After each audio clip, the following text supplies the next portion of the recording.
listening to, you are absolutely listening to the George Espinlove Show, coming to you live from the Funny Farm. Now, with no further ado, here comes Georgie!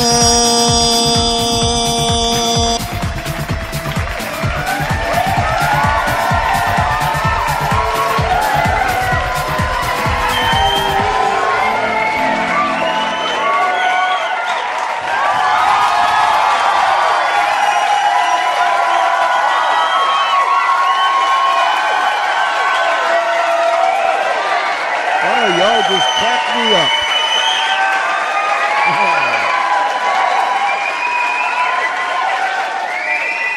Goodness gracious sakes alive. Man, I'm telling, that just makes me tingle all over. I'm just feeling all warm and fuzzy on the inside now. But I know that you didn't come to see me, or you didn't come to hear me.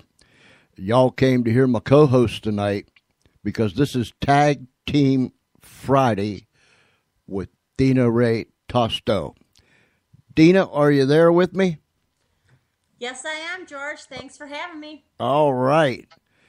Ladies and gentlemen, boys and girls, friends, Romans, and countrymen, and anyone else that will listen to us, tonight we launch our first real call-in show. So here's what we want you to do.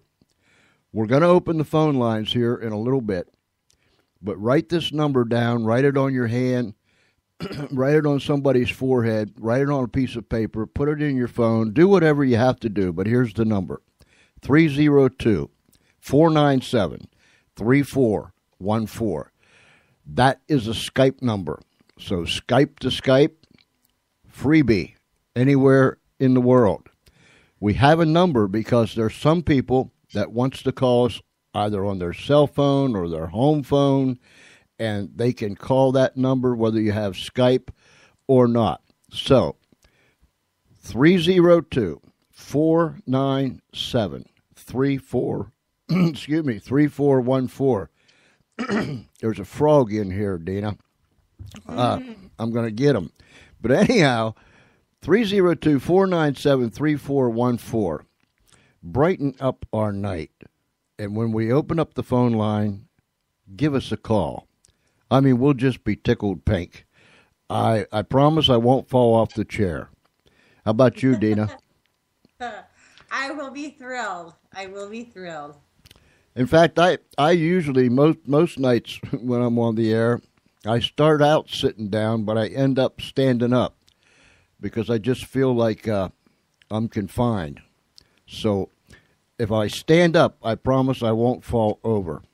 But we want y'all to participate anywhere in the world. If you have questions or comments about what we're talking about, just jump in there and call that number, 302-497-3414. So how have you been, Dina? Great. How about you, George? Well, I've been pretty good. Outside the moon rocks falling, we've been well. Awesome. It has been, what's it been? 3 weeks, 4 weeks since you was here last time? I think even a little less than that. I think it's been about 2 weeks. 2 Fridays ago. Maybe you're right. Maybe 3. I told people when we put up the information today, I told people that you are a gifted writer, an author, and an in-depth researcher. Thank you. And I emailed a friend of mine this afternoon, and I said, Dina is one of the most thorough people that I know of, because when she does research, she drills down deep, and she just don't stop until she gets the answers that she's looking for, and you can tell by your finished work that it pays off. Thank you. I appreciate that. I am a teacher, so I like to do my homework. And you do your share of it, I'm telling you. Yes, I do. Great topic, by the way, that you picked. We have so many issues in our country, and we stand at I believe, personally, we stand at a crossroads. And I think it's the most critical time that's leading up to something that I don't know if any of us are really aware of what is taking place behind the scenes. Do you agree with that? Oh, George, I couldn't agree with you more. And I love talking with you and attempting to piece it all together. I know there's no way it's possible, but something is definitely amiss. I have watched, I don't know how many YouTube videos. Now, I understand that everything that's on the internet isn't true. But I also understand that everything that is on the internet isn't a lie either. Right. So we have to kind of sort it out. But I have watched so many videos on YouTube of people just like us, Dina, that are scratching their head and they're looking for answers. And I have seen pictures of trains moving, military equipment, huge freight trains on flatbeds moving military equipment in places where they've never seen it move before. I watched several of them that people actually ran into checkpoints with foreign, what do I want to call them? Foreign, I guess they're foreign soldiers or foreign law enforcement or whatever. I've just watched so much of this, and I'm hearing more and more and more about this Homeland Security thing. Mm-hmm. Yeah. I agree. The whole entire department is just kind of odd in the first place because we always had the Coast Guard. So this whole, like, why wouldn't they just stick with what they have and maybe expand upon it instead of, you know, this whole separate Homeland Division? And, you know, something is not right. I couldn't agree. And you know, by the way, I do love that show, Homeland. I don't know if you've ever seen it. Never saw that one. Great show, but that's, you know, besides the point. There's Homeland Security, as you picked the topic, as you already know, has purchased 1.6 rounds of ammo this year. And we're not getting really any answers as to why by Ms. Napolitano. I had a fellow on here. I lose track of days and weeks and months, but it wasn't too long ago, by the name of Brett Broughton, who was a former customs agent and Homeland Security agent. He retired from the federal government, and he is about the only one so far that has worked up the nerve and the courage to talk about Homeland Security. And he wrote a book called Homeland Insecurity. I like that title. And the night that he was on here, I had read his book, I think, 1 or 2 days before he came on. And it made my hair stand, what little hair I have left, made my hair stand on end.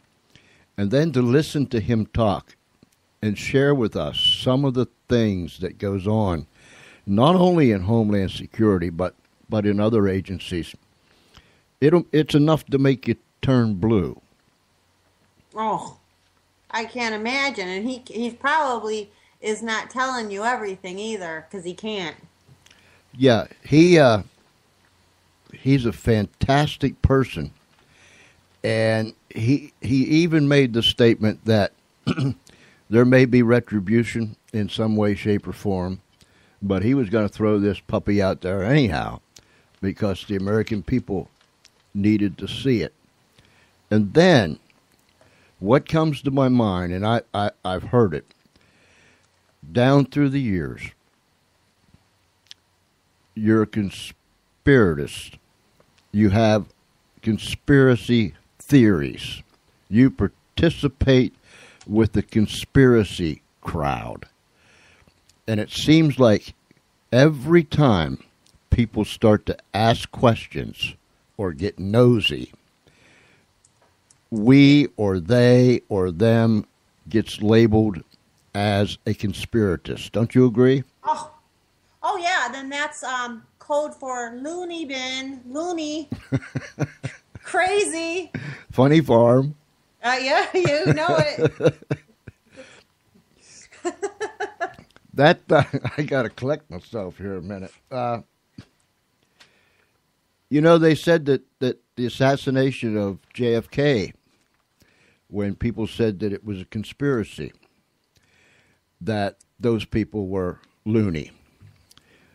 I was 15 years old when President Kennedy was assassinated. I remember where I was, what I was doing, who said what, where, and all the other little details. I think the majority of the Americans knew then that this wasn't kosher. This was bigger than anyone could imagine. Oh, yeah. And they've labeled the men and the women that have delved into the research and the investigation and has written books and articles and so on and so forth. They labeled them as nutcases too. But now we're finding out that those people aren't so nuts after all, that there was a conspiracy to take out JFK. So the government is known to do things to confuse people so they don't know what's up, what's down, what's right, and what's left. Right. And they also took out his brother, and they also took out Martin Luther King. Exactly. James Earl Ray was obviously another patsy, but that's another show. You're right. Anybody who wants to make a difference and has got the power to make that difference seems to have an early demise. I looked up the word confusion. I mean, I live in the state of confusion, but nonetheless, I looked up the word confusion today, and it said to make mentally unclear or uncertain, to disturb the composure of, to mix up, jumble. And I begin to think. I drew a little smiley face or a little smiley man on my paper. And by no means is it any work of art.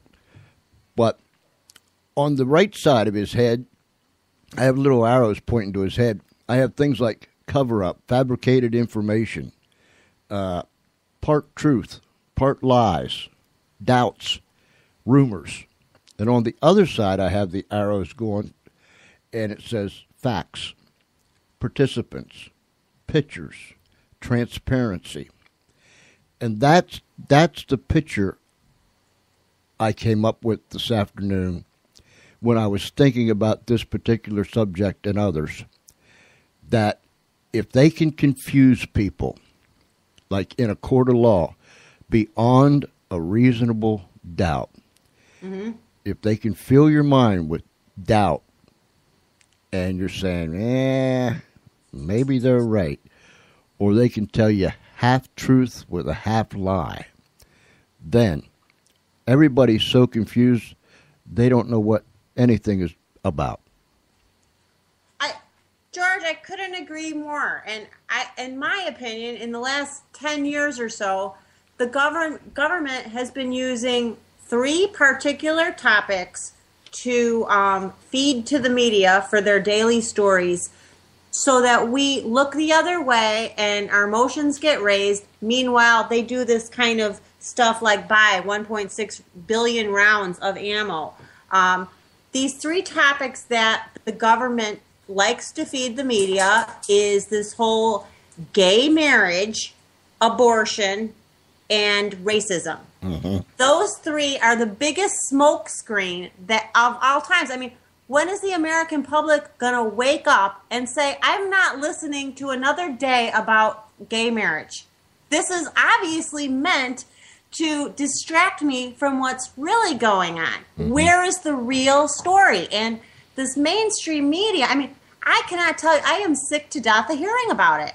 Okay, those are three things that, you know what, whatever your opinion about it, it doesn't really matter. They're meant to charge your emotions and to get you to look the other way while they gear up Homeland Security. And why are they gearing it up? You know, we can only theorize, but I think you and I are on the same page about why they're doing this. And I would really like to just see, obviously you're doing it, maybe some TV shows do it, where they don't talk about those three subjects. There's just, you know what, we're not going to talk about it. It's a smokescreen, and we acknowledge it's a smokescreen, and we're going to look for the real story from now on.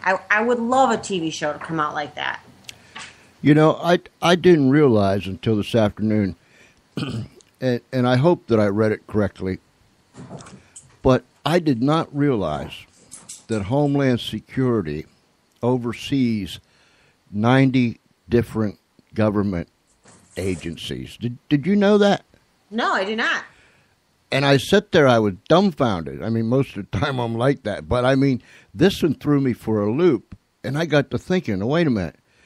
There is the FBI, the CIA, the Defense Intelligence Agency, and blah, blah, blah, blah, blah, blah. But there's no way I could come up with 90. You know what I'm saying? Yeah, it sounds almost like a fiefdom, if you know what I mean. Mm-hmm. Mm-hmm. and I read an article where a man was, he said, don't worry, Americans should not worry about Homeland Security buying all this ammo. And there was figures in there. And he was talking about they haven't bought all this ammo because with the manufacturer, it's an intention to purchase this ammunition. And they're not going to purchase it all at once, and so on and so forth. And what he was saying sounded so flowery. And he said with all the agents, law enforcement agents, so on and so forth, he said if you would take the total number of rounds for one particular weapon and divide it by the number of agents, it would come up to be like 900 rounds per year per agent. But I'm thinking, who needs hollow points to shoot targets? Right. I did a little math too with that, and what I came up with, just a little. We hear the word million and trillion so much in this country with the debt and everything. Those numbers almost seem meaningless. Mm-hmm. So here's just a couple of little trivial facts to put what 1.6 billion rounds is.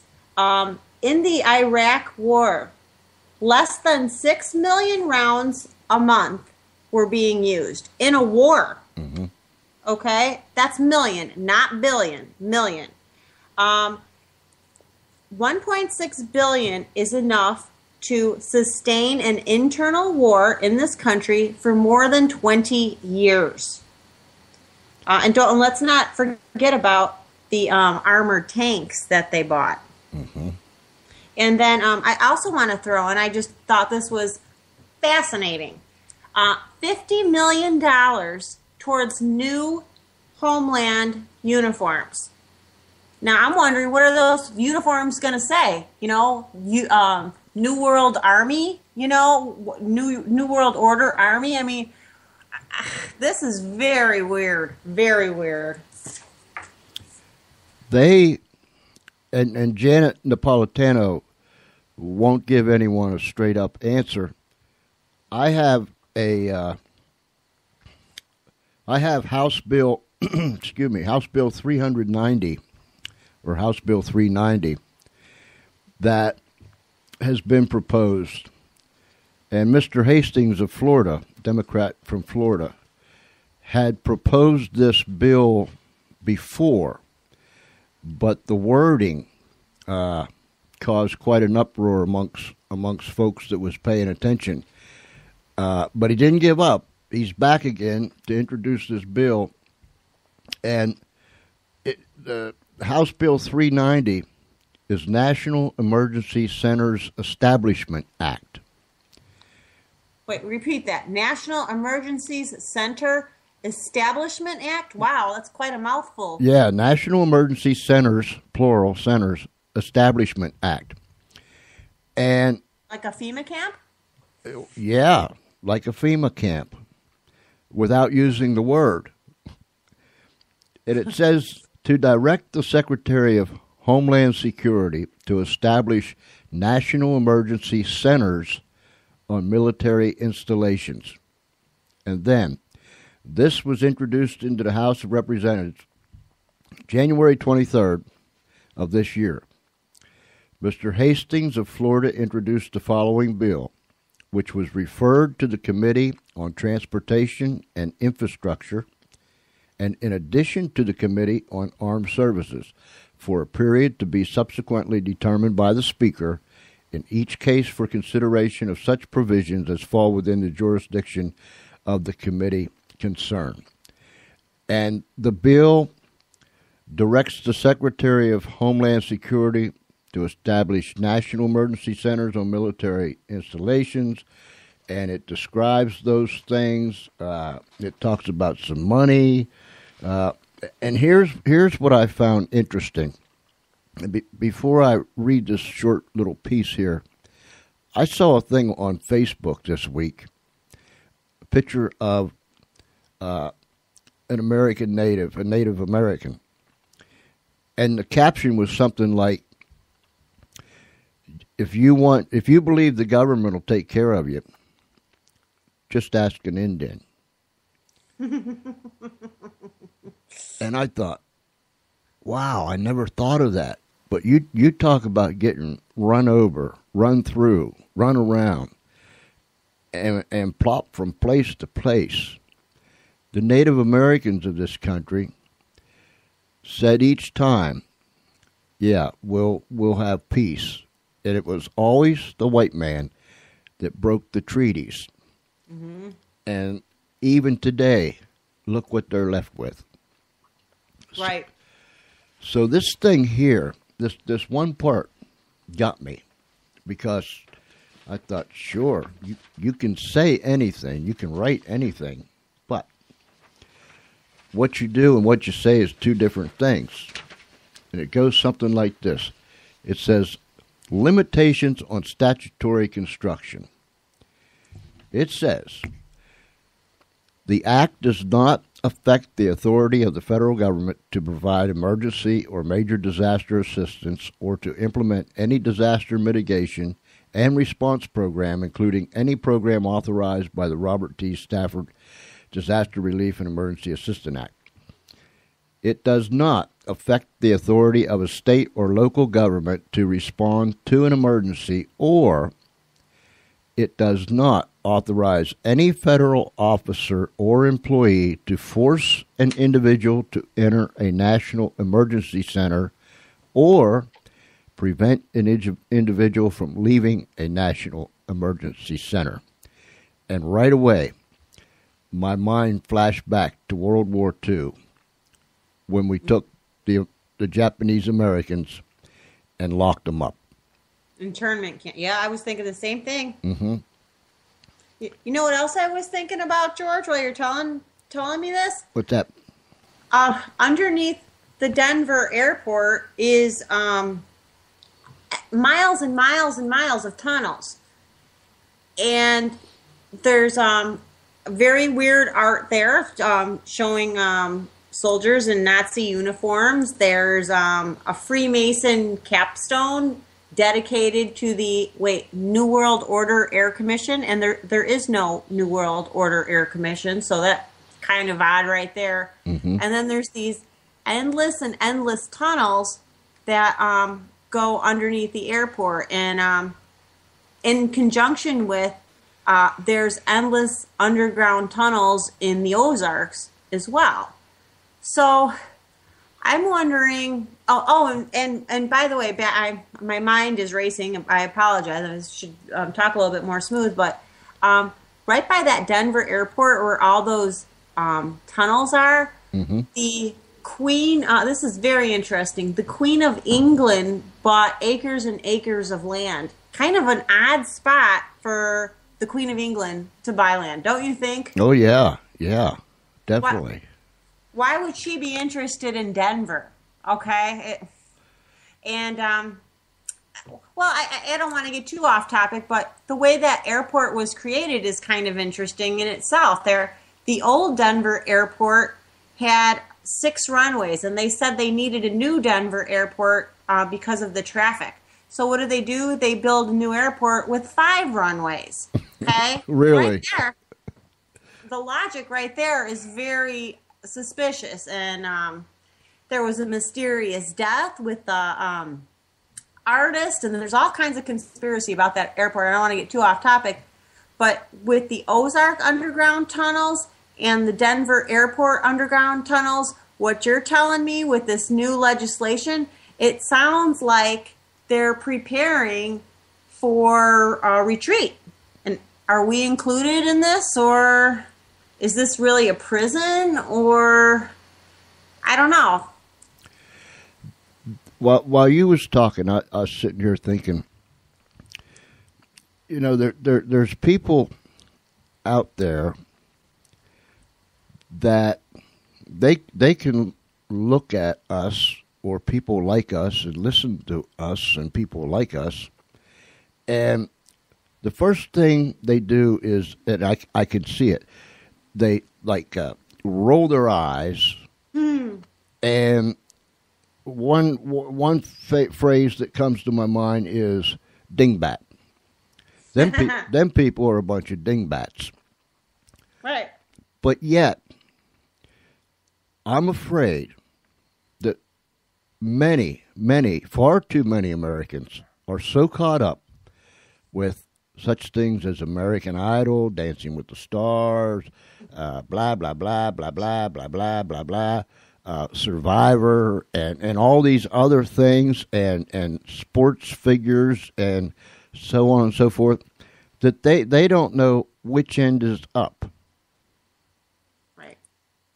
Right. If it does, and you're absolutely right. And I think the way the American people act, not everybody. I mean, there's exceptions. Obviously, we're 2 of them, and I can easily add my husband into that equation, and his friends, and so forth. But the way people act is really according to their pocketbook, and until they're on some kind of Social Security, government handout, whatever.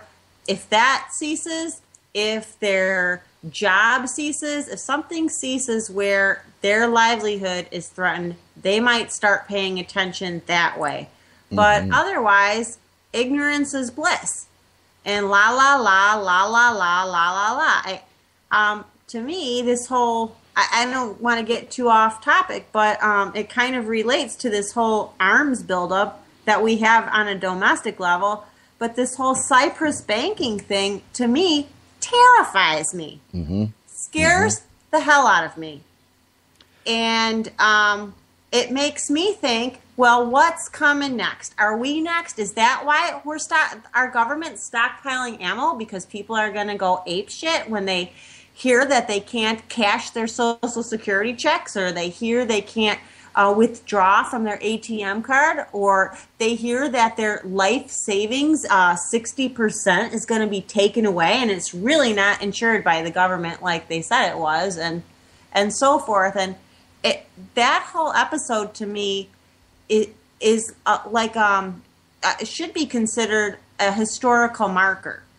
And it happened, last week, and already the news has moved on. It's like, how could you move on from that? And aren't we taught, at least I was taught, I'm sure you were too, to learn from our mistakes. Yeah. But yet, history keeps repeating itself over and over and over again. What's wrong? Don't people see it? I mean, they don't get it. I never understood. If it happened once, then it happened twice, and it happens again. I mean, what in the world is people thinking about? You know, it's not just Homeland Security. You probably read that Social Security has stockpiled 174,000 hollow point rounds. Social Security. You have any idea why the Social Security agency that, you know, gives you that card and sends out checks would need hollow points? No idea. None whatsoever. That's a good point. Hold that thought, Dina. We're going to open up the phone lines. Ladies and gentlemen, listen, call 302-497-3414. Or if you have me on your contact thingy on Skype, just hit that and you'll ring me up. It's one and the same. 302-497-3414. Contribute. Let us hear from you how you feel about this issue. That is 302-497-3414. Okay, Dina, go ahead. Well, you know, I was very intrigued about the whole Social Security buildup because, to me, what do they think is going to happen? Are they going to cut the disabled off? Are they going to cut off older people? Why would they be? Why would they have any arms? But I actually found out that they do have 295 agents who investigate crime, and out of this amounts to 589 arrests each year. These agents do carry weapons. They carry 357 pistols. They do not carry hollow points. So, again, you know, what's with the hollow points? What's with, what do they think is going to happen? What are they preparing for? What do they know that we don't know? And, you know, I don't know if there's even a connection, but there seems like something is in the air. For example, maybe a week ago, maybe less, I'm losing track of days, but very recently, I don't know if you've heard it out in Delaware, but a short story on the news here in Chicago was mass looting on Michigan Avenue. I think it might have been Easter Sunday. I can't remember. Bunch of high school kids organized and ran up and down Michigan Avenue, which is where all of the fancy stores are, and looted. And I'm thinking, are we going to be seeing more of this?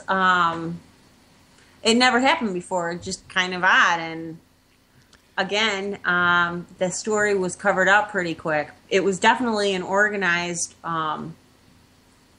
move. It wasn't a bunch of kids fooling around. There were several hundred. I also read that one person wrote that Homeland Security and these other folks in the government are purchasing lots of ammunition, different types of ammunition, so the price goes up. Oh, yeah. And it makes it harder for people to get ammunition. Now, if any of our listeners are out there, and I am a real gun advocate, I own guns, we shoot, so on and so forth, but if you've been to the gun store and you've tried to purchase ammunition, Do you think it's because the government's buying it all up? Or do you just think that people has been storming the gun shops to buy weapons and ammunition before whatever happens? Give us a call. 302-497-3414. Let us know what you think. Have you had a difficult time getting ammunition? If you have, tell us what you think about it. Go ahead, Dina. You know, George, my husband and his friend, I was talking with them before the show.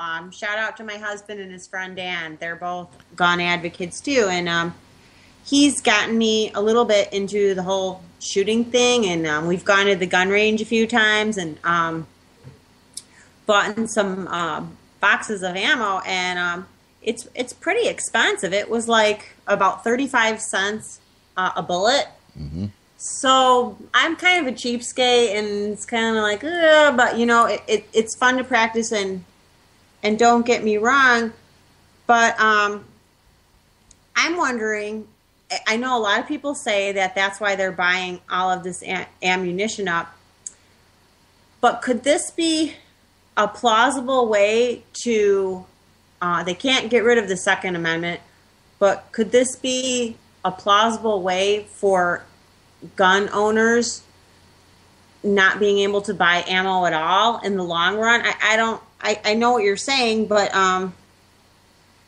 do you think that's possible? I mean, couldn't people make a bullet homemade, or? Yeah, they could do such a thing known as reloads, where you could reload your own casings and then reshoot. You can do that. But again, it takes the materials to put your rounds together. You need the casings and so on and so forth. But yeah, it's possible that they're buying ammunition to make the supply very limited to gun owners. But it's the type of ammunition that they're buying. You know, hollow points for weapons that are used. Hollow points are just they're only used for one reason, and that's to kill something. And most gun owners that I know just have typical weapons, shotguns, handguns. There's a few that's got some super duper whooper whopper kind of stuff, but for the most part, just the ordinary guy or gal, they have weapons, that are used in the field for target practice. High-powered rifles for. When I lived in Pennsylvania, we used high-powered rifles to hunt deer. So, target practice and so on and so forth. So, a lot of that ammunition isn't purchased anyhow by most Americans. Now you get the real gun advocates, the guys that's got their guns lined up out at the range. They've got 15 of them, different makes and models, but that's not the average guy or the average girl. But they're just, and here's another thing, Dina.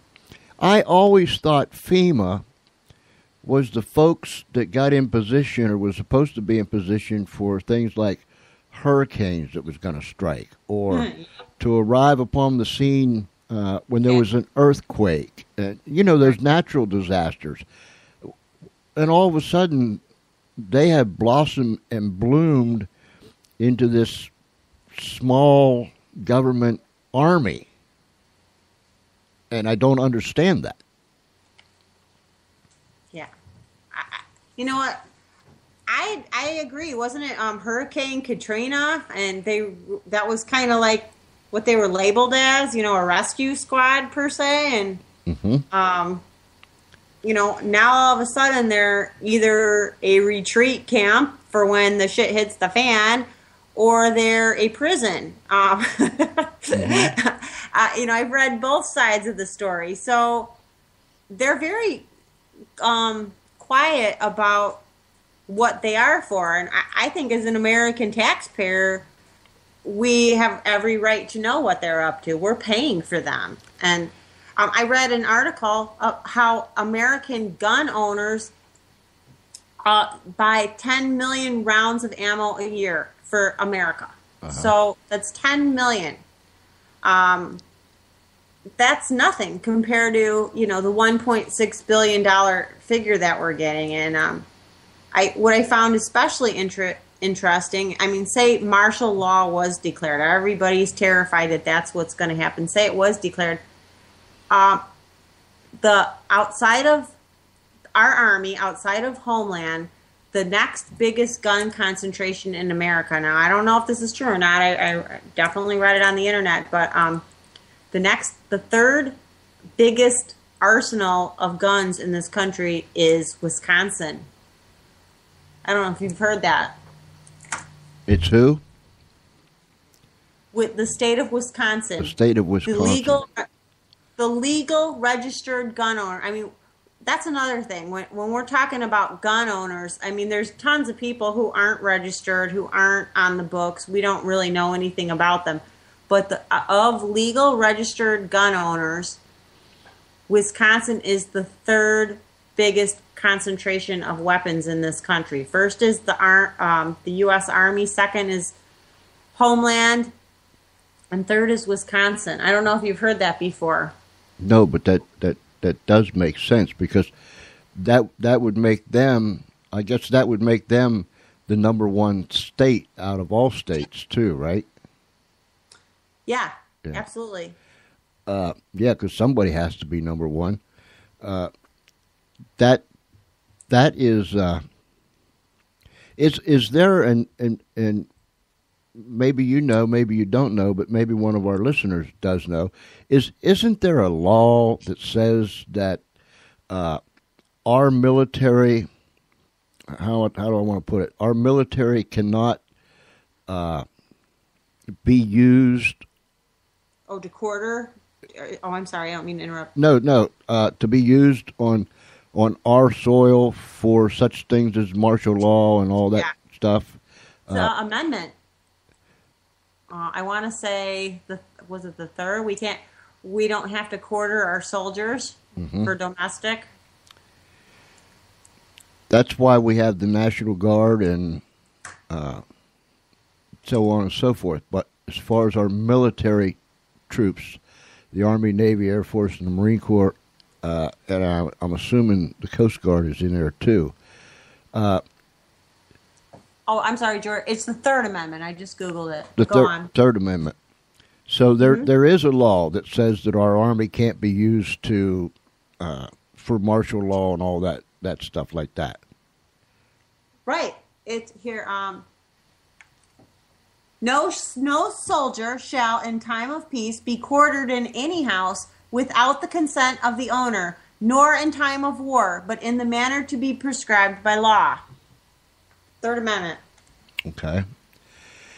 Now, I asked you that because, when Obama was running, and I don't know the exact quote, but he said that we need a government force or a civilian force that's just as strong as the military. And so he said that, I think it was back in 2008. And we see all these things come together. And if you take that and you're watching and listening to this over here, I kind of feel that they're dovetailing somehow, some way, regardless of what the government tells us otherwise. Oh, I couldn't agree with you more. I know I was listening to one of your shows, and you had one of your guests has this theory that Obama is setting up a dynasty, and his wife's going to be, running after his term is up. And as you're talking right now, because he's got, less than 4 years to do, if he wants to, really ruin everything, he's got less than 4 years to do it. And it does, your guy had made a lot of great points about Michelle running. And I don't like rush Rush Limbaugh. Let me just, be clear on that. But I was listening to his show today because it was really the only show on at the time in my car. And I was listening to a show for a little bit, and he was talking about the strategy that Obama and the Democrats are using right now by just kind of like not doing anything, stockpiling up ammos, not really doing anything with the immigration law, just kind of coasting, because when 2014 comes around and all of the Democrats get in Congress, it's going to be easy peasy. Everything he says is going to fly, and he's holding out for that moment. And like your guest said, and then he's got 2 years of running the country like a king, and then bam, his wife is up on deck. Mm-hmm. Mm-hmm.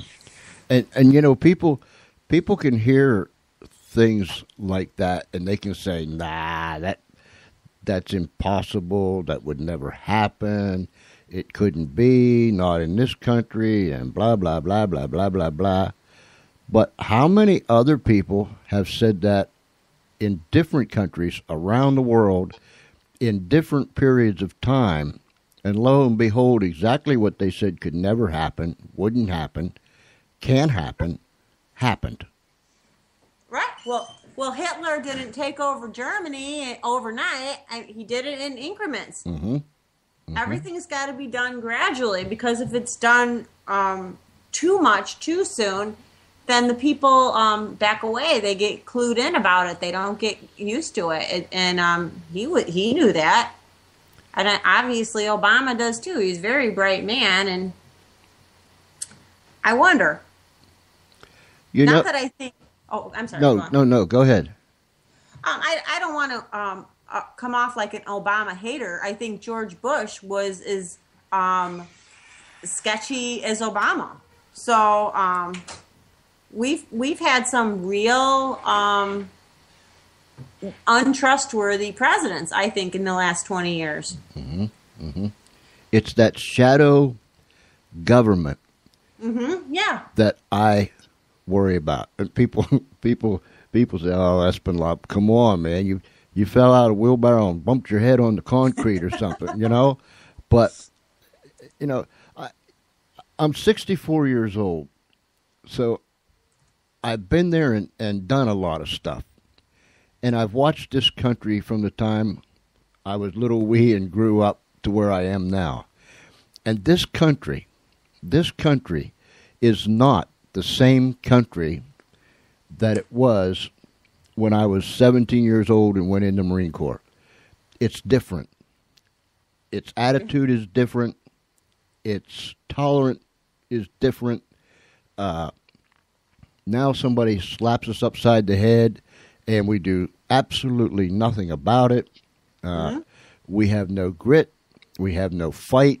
Or if we do fight, politicians with their rules of engagement ties our people's back or their hands behind their backs. It's just not the same. And so, and I'm concerned about the young people because, their head is empty. I know a lot of young people think that they know it all, but the older they get, they'll find out that, I knew it all when I was 16. Now I'm 64. I'm just dumb as a rock. Right. But I can admit it now. But they are so vulnerable, and there's such things that just creep in so subtly, and before you know it, their brains are warped, and their wrong is right and right is wrong, and they're turned upside down.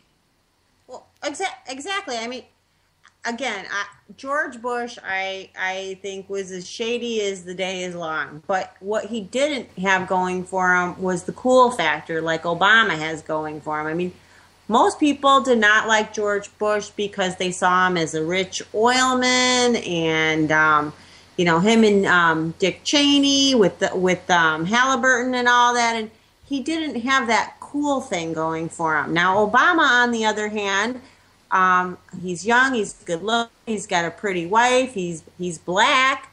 He's got all of the movie stars coming to the White House. I think Beyonce and Adele are coming over this weekend for some shindig. And he's got all of Hollywood just kissing his butt every step of the way. He's funny. He's charismatic. He's a lot more scarier than Bush. So I think in the long run, he could, even though Bush did plenty of damage, I think Obama could do way more. Mm-hmm. Mm-hmm. There. And I want to explain to our audience, we don't have the answers. What we're doing is what are we going to call it, Dina? Brainstorming? Yes. Trying to piece it all together, because every little piece of this puzzle needs to be put together, and you and I don't have the key. We're just kind of blindly putting the pieces on the board, and this whole FEMA thing has something to do with something. This whole Cyprus thing might be a prelude to what's going to happen here. I know all of these little things, I guess what I'm trying to say, are starting to add up. And pretty soon, something's going to come to a head. And I'd like to know what it is before it happens, so, we can all prepare.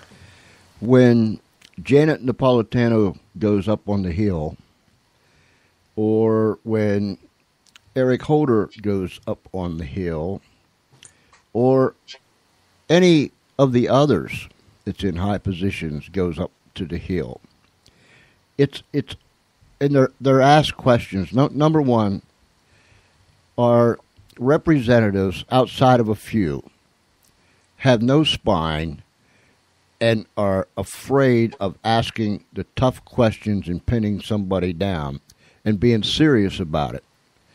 Yeah.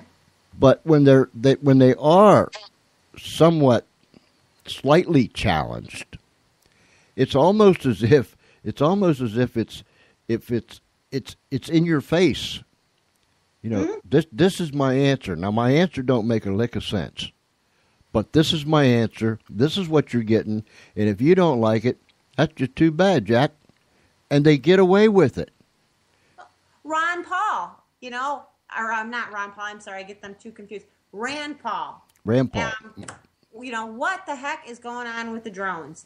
Mm-hmm. Never gets answered. Doesn't even get acknowledged. Like the man's a nut job. Like you were saying, he's loony. Yeah. He is a danger. And Janet Napolitano has labeled right-wingers as terrorists. They are the potential terrorists. She is in the process of making an agreement with the Saudis that they don't have to go through such stringent what's it called when you go through the airport and so on and so forth. Security checks. Yeah. They don't have to go through such stringent, and there's a name for it. Now I'm thinking, wait a minute. we try to make niceties with these people. We wrap our arms around them and so on and so forth. And the perfect example I can give our listeners and people out there is Israel would do no such thing. It is what it is, and if you don't like it, that's tough. Don't come here. Right. So you know what? So she's doing this thing to reach out, and there's some other countries that they're talking with too. And one of the representatives in a hearing asked her about this, or they're pressuring her. That's what they're doing. They're pressuring her to tell why they're doing this, because what was it?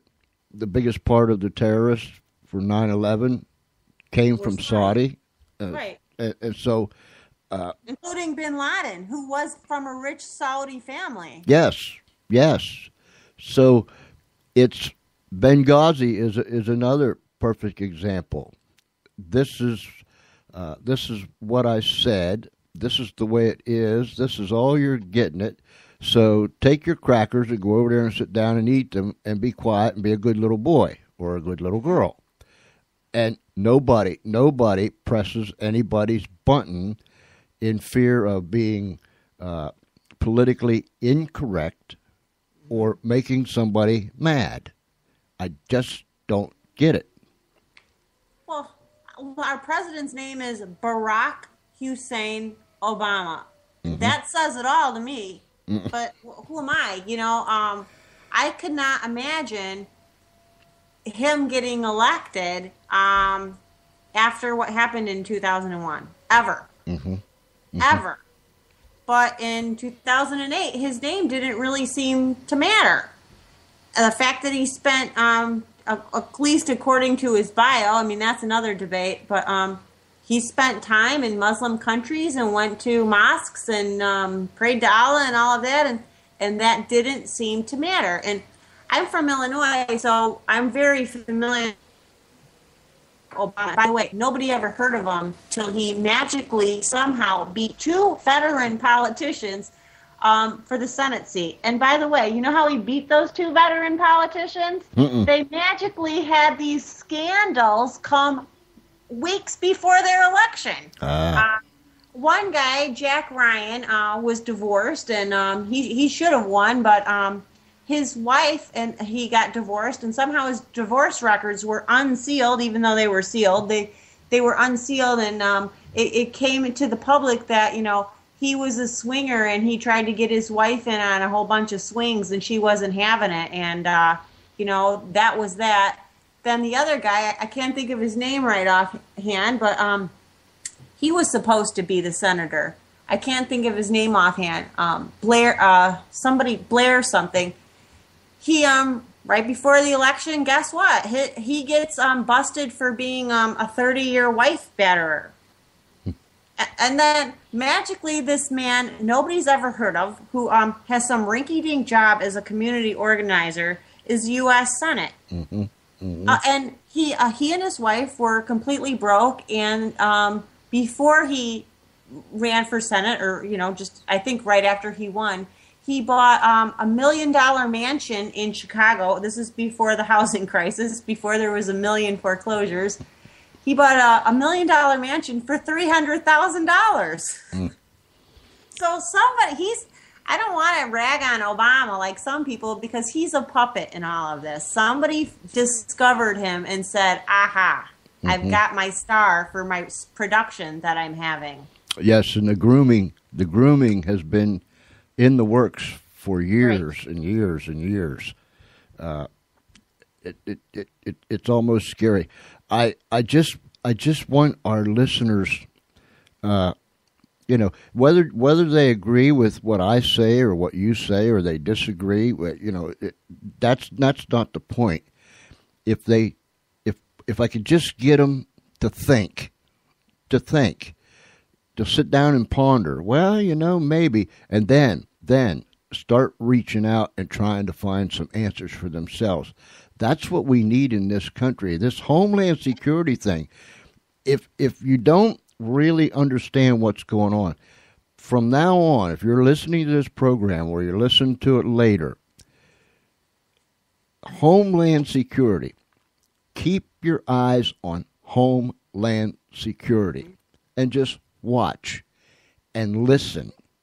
And eventually something might click on the inside, and you might get stirred up mm-hmm. and begin to move forward and do something. So whether you agree with me or agree with Dina or disagree with both of us, we just want you to think. There's a this subject is so huge, Dina. Yeah. It's there's so many layers to this ammo buildup, and there's so many layers to these policies and these drones and these underground FEMA camps and this FEMA legislation, whatever fancy name they want to attach to it to confuse you and make you look the other way, and all of these layers are head spinning. I mean, how do you sort them all out? Well, I don't know.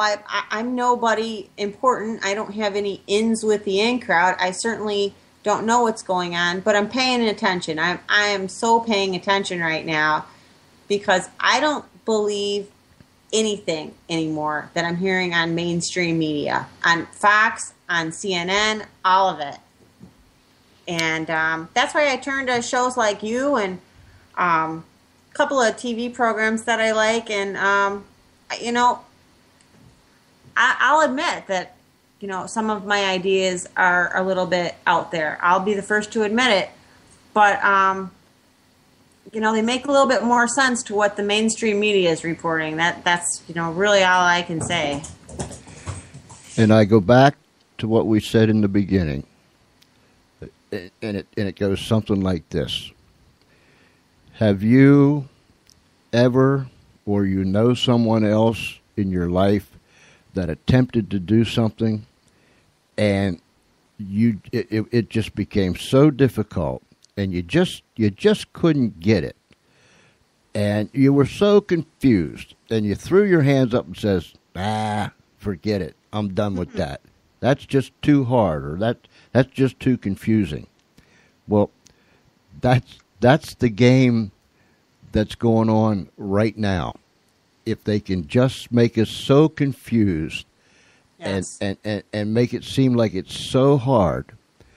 But if you take an onion in your hand and you peel it layer by layer by layer by layer, eventually you're going to get down into the core of the onion. And so, if you just think, don't throw your hands up. People want it to be difficult. People want it to be confusing. And it is. It is difficult and it is confusing. But don't lay down. Don't play by their rules. Get in there. Do what Dina does. Research and get the big drill out. I mean, I think I can hear her drill running all the way over here in Delaware, because when she researches that, she gets the big bit out and she starts driving, and whether it's rock, sand, whatever it might be, she just keeps going on and going on and going on and going on. If we had a whole bunch, you too, George, you're no slouch. If we had a whole bunch of people like that, my goodness, and then it gets contagious. It really does. It gets contagious. So, can you imagine? Could you imagine what this country would be if everybody was paying attention? Could you imagine? Mm-hmm. I would like to challenge our listeners, I almost said our readers, our listeners, to this. Get you a copy of the Constitution. Now, don't turn your nose up. The Constitution, I don't want to read that old stuff. Blah, blah, blah. No. Get you a copy of the Constitution. You can get a little booklet that you can stick right in your shirt pocket or in your back pocket. Get it. Sit down all by yourself in a quiet place when you don't have anything pressing on you, and just start to read and understand that this is the way the country was founded. This is what it was founded on, and this is the way it's supposed to be moving on. And I'll bet you $6 to 16 donuts, the light will come on, and you'll say, "Oh, that's what it's all about." You're a good show, George. Good show. Wonderful. I get there. I am all charged up again. Just I'll tell you, it's fun being like this. Whatever this is, it's fun being like this. Dina, when you get a chance, plan the next one for us, and we'll come back and we'll have another night that we can come on and throw some things out there and get people either happy, glad, sad, or mad. I'd love to. I'd absolutely love to. There's endless topics to this, million-piece jigsaw puzzle we're trying to put together. Whatever you come up with, you let me know. We'll get the drills out and start drilling. Let me know the dates, and we'll have at her. Awesome. All righty? Awesome. Okay. Thank you, Dina. Thank you, George. And for your listeners, you can come visit me on dinarae.co, and you can stop by my blog, Dina Rae's Write Stuff, WRITE stuff.blogspot.com, and give me a shout out. Say hi. I'm on Twitter, Halo of the Damned, and I appreciate you having me, George. It's a great opportunity, and you talk about the kind of things that I find the most fascinating. Well, you just make my day when you come around, and you are no stranger to this show. So you set the date, you name the topic, and we'll have at her. Awesome. Okay? Okay, thanks for having me. All right, Dina. Give your family my regards. You too. Bye-bye. Bye. Oh, my goodness gracious. Well, we received no calls, but that's all right. That's all right. Years ago, in another land, in another time, we did this before. And when it's something new, people just hesitate. Well, I don't want to be the first. Hey, be the first. Give us a call. 302-497-3414. That's a Skype number. So if you're on Skype and you're listening, that's all you got to do. 302-497-3414. And we're going to have more shows like this. We're going to have 3 or 4 people on at the same time, and hopefully we'll have people calling from everywhere, because it's just going to be a whole lot of fun. Let me catch my breath, and we'll be back in a little bit.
Three 302-497-3414.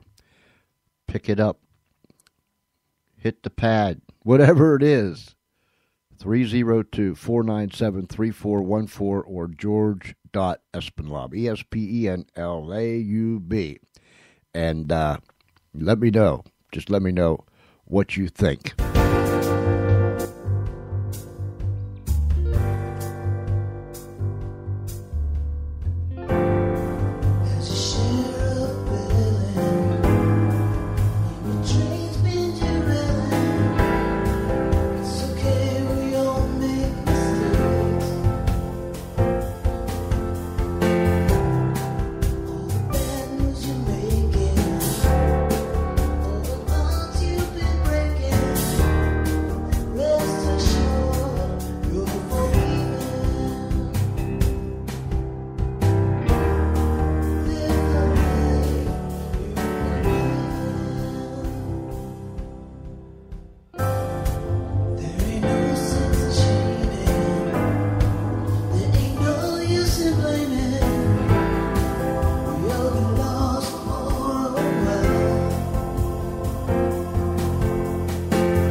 Thank you. You're welcome. That was Forgiven 3. Coley Brace. Hey, I want to thank you for tuning in tonight with us. Although we didn't get our first phone call yet, I'm sitting here thinking, who could be the first? Now we've done 2 test runs, and they worked out well, but they wasn't official. They was test runs. That's what they were. But tonight it's official. You can call into the George Espinlov Show, and you can give us your comments. Excuse me. Ask us your questions. And so on and so forth. So write the number down, 302, this is a Skype number now, 302-497-3414. You don't have to be on Skype to dial that number. You can be on your cell phone or your phone at home or another phone, whatever phone you have. Call that number, 302-497-3414. It will be it'll be a lot of fun to hear from you, and we'd like to see who's going to be the very first person to call in to the George Espinlov Show. I hope it don't take a whole lot of time, like 3 weeks or 4 weeks. I believe somebody's going to move a whole lot faster than that, and. Surprise me. 302-497-3414. We tomorrow is Saturday. Yes, because this is Tag Team Friday. Tomorrow is Saturday, and we are expecting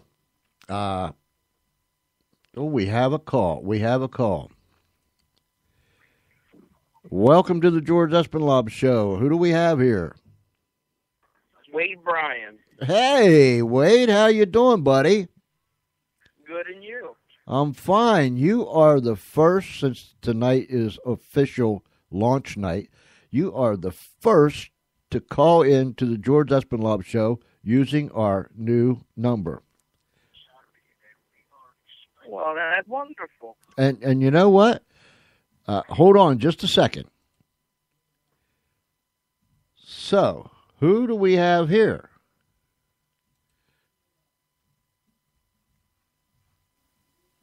Hello.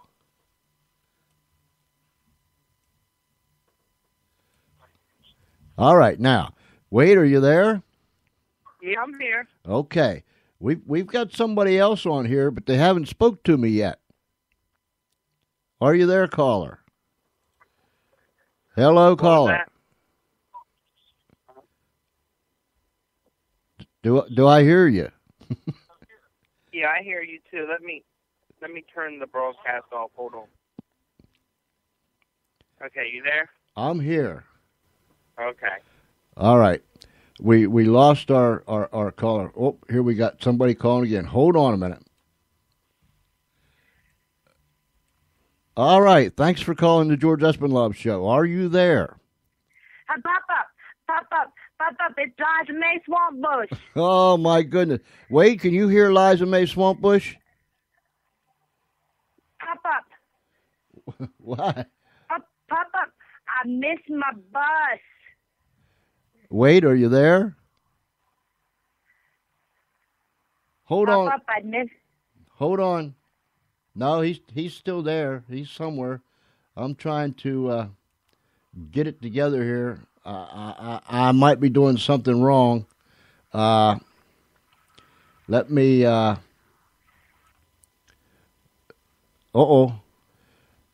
Hello? Wade, are you there? Yep, I'm here. Okay, Liza May, are you there? Oh, Liza May. Liza May, are you there? Liza May. Hello? Liza May Swampbush. Do you know Liza May Swampbush? I don't think I met Liza May. Oh, okay. she's quite a character. She used to be here at the Funny Farm, and she left, and we've been wondering where she is at. And last night she called in and told us that she was on her way back to the Funny Farm. But when she called in, the last thing I heard her say was that she had missed her bus. So I'll bet if you saw Liza Mae Swampbush, I'll bet you would recognize her, Wade. I probably would. Yeah. I mean, I'm bad with names. I have to see them face to face because usually I know everybody. Oh yeah. She would jump out at you. Would she jump out at me as I know her, or jump out and then scare the hell out of me? Oh no, she would jump out because you know her. Yeah, I guess I better clarify that. So anyways, I'm trying to think what I can give you for being the very first caller, the official first caller. Maybe 2 Tootsie Rolls and a lollipop. Hey, whatever. I just know I listened to your show tonight, and I agree with both of you 100%. We are in some bad times, and whatever's going to happen is going to sneak up and bite us if we don't pay attention. You're absolutely right. We are in some perilous times, and I just hope people open their eyes, perk up their ears, and start to think on their own instead of following the mob. You know what I'm saying? You're right. If you think about what Dinah said tonight, it's almost like they're setting us up. If you sit back and think about it, all our president's doing is opening the door to our end. It's and who are we to, who am I to judge? But just sitting back and in the last, we've been going downhill, but it has been getting worse and worse every day. Yeah, because and nobody wants to do nothing about it. It's not like things are happening slowly now and then, here and there. It's like every single day. It's a whole lot of things that's happening, and it's right in your face.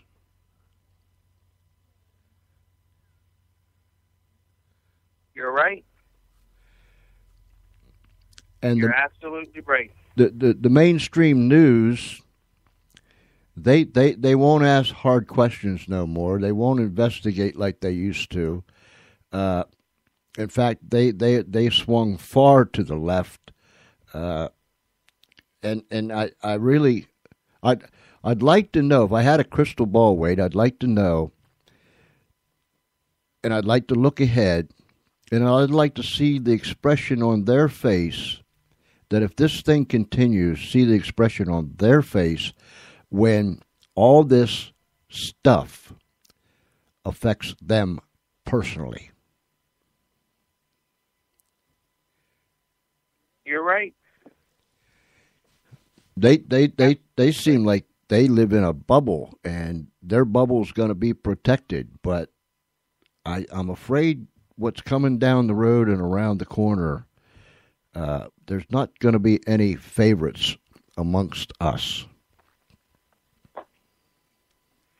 No, there hasn't been in a couple of years. Well, family fine? Yes, very fine. Everybody healthy? Everybody's healthy. Good. I want to thank you for being the first official caller on the George Espinlaub Show. Well, it was my pleasure. Thank you, Wade. I'll talk at you later, buddy. Talk to you later. Have a good one. You too, bud. Bye-bye. Hey, you see, that didn't even hurt. He took me by surprise. Liza Mae Swampbush,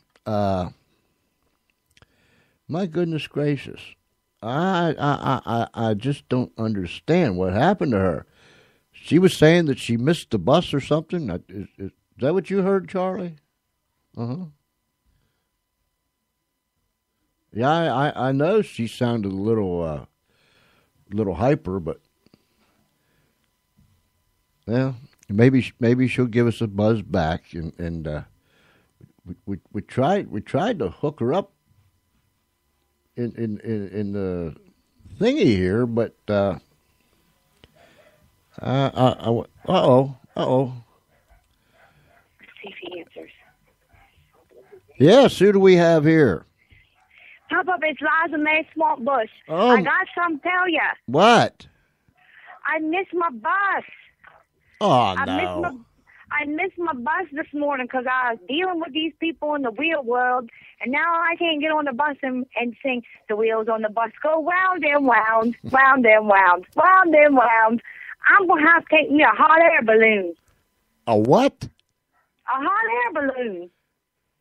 Liza May, What? you have no idea how to fly a hot air balloon. I'm going to learn. I was looking forward to being able to lick the windows on that bus, and now I can't even do it. You know somebody that could bring a bus to me? Bring a what? Do you know somebody that can bring a bus to me? Well, I told you, when you get to the edge of our world and you're just about ready to leave the real world, when you get to the border, Travis will be there to pick you up, along with the marching band and the drum corps and some other people, and he'll huh? But Papa, I need to get there first. I need a bus. If you think I can't drive a hot air balloon, how am I going to get there? Do you got somebody that can come pick me up in a bus? I really want to lick those windows. Do Liza May, do you have a hot air balloon available? I sure do. You do? Where'd you get that at? I made me one. I got me a basket and I put a balloon on it, and I'm going to get in it and go. I got me a torch. You think you'll get me there? You got your what? A torch? I got me a torch. Don't you have to have fire to get into your hot air balloon to go? You have to have gas that goes up into the dooflicky. Well, I have that. Won't that help me? It might for a little while. I don't know if it'll get you off the ground or not. I just need to get there. That's all, so that Travis can pick me up and everybody can meet me, and we can have a good old time. But I got to get back to that funny farm there, Pop-Up, and I just don't have any other way. I'm just going to have to use my makeshift hot air balloon. No, wait a minute. Before you do that, because all you'll do with that torch is blow your balloon up. Where do you have any idea where you're at? I'm not real sure right now. I think I'm on some street. I don't know, Willy Wonka Street. I'm not real sure the name of it. And I'm in some little town. I think it's called Loisville or something. I'm not real sure. Well, but I got a compass. I could find my way back to the funny farm. Liza May. What? Two things. Number one, where did you get a compass? And there's no way that you know how to use a compass. There's this place that here, and they call Wally World, and that you can buy all kinds of stuff. You can even buy food there. And I got me a compass there. They tell me it'll lead me to where I need to go. Yeah, but you have to know how to read a compass in order for you. I do. I know how to read a compass. You do? North is down, south is up, west is to the right, and east is to the left. So I think I'd be good to get there. If you have somebody, don't you know that fellow named Wade? Wade was just on here talking to me. I heard he could get me a bus. Well, yeah, he has several buses. Well, why don't you get him to take me on his bus? Well, you have to tell me exactly where you're at. I think I'm on Willy Wonka Road. Willy Wonka Road. Okay. In Louisville. Louisville. Yeah. Now, are you sure? Because when I contact Wade after the show, he's going to have to know exactly where you are to pick you up and bring you to the border. Yeah, I'm 100% sure I'm on Willy Wonka Road in Louisville. So I would greatly appreciate if you could call their friend of yours, Wade, and ask him to pick me up on his bus. Then I can lick the windows and I can sing. The wheels on the bus go round and round, round and round. Willy Wonka Road in Louisville. Yes, I'm excited now. I get to ride a bus. Listen. If you can't get Wade to pick me up on the bus here soon, I'm just going to have to go get in my basket and hope and pray I can get this thing off the ground. Now, Liza May, listen, before you do anything rash, listen to me. Are you inside or outside? Right now, I'm outside. All right. Do you have a place to go in? Because it might be a little cold. I do. If I have to go in for a little bit, I will. But these people in the real world are crazy. I really don't have to stay in there that long. All right. Are you in the middle of Willy Wonka Street in Louisville? Yes. Right in the middle. I'm right in the middle. All right. Okay. Now, I'll get a hold of Wade as soon as the program's over, and I'm sure that he'll bring a bus and pick you up. But don't you leave. Okay. I'll be waiting to hear from you and tell me that Wade's come pick me up in their bus. All right. Is it yellow? Yeah. Yeah? Yeah, it's a big yellow bus. Okay. Yay, I go right on big yellow bus. Yeah. Well, don't you leave.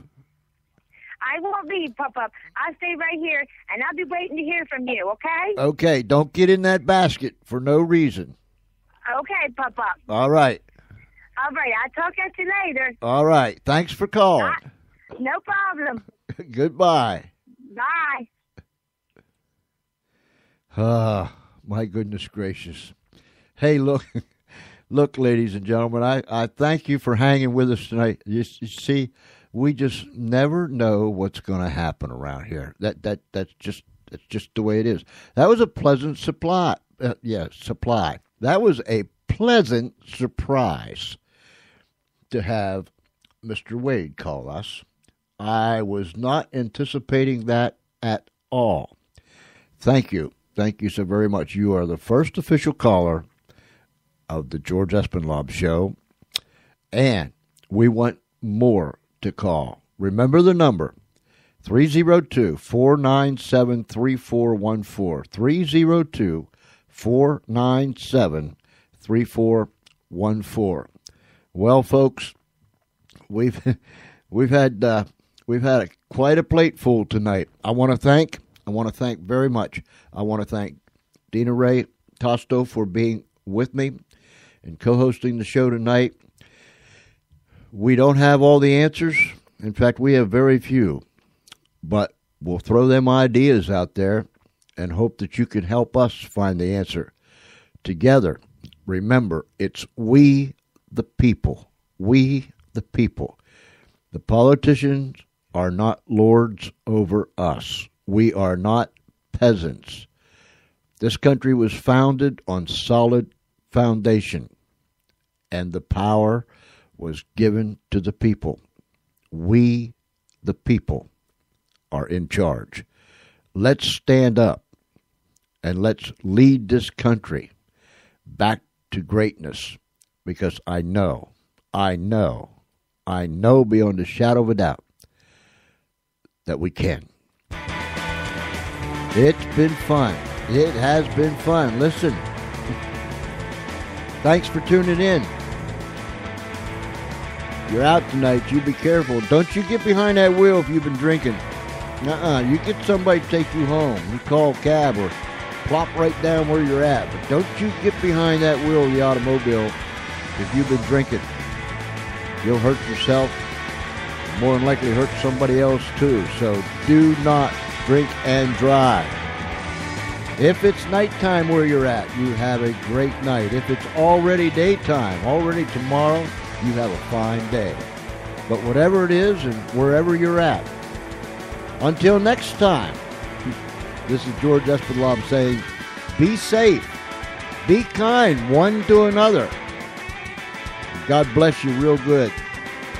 Good night, everybody.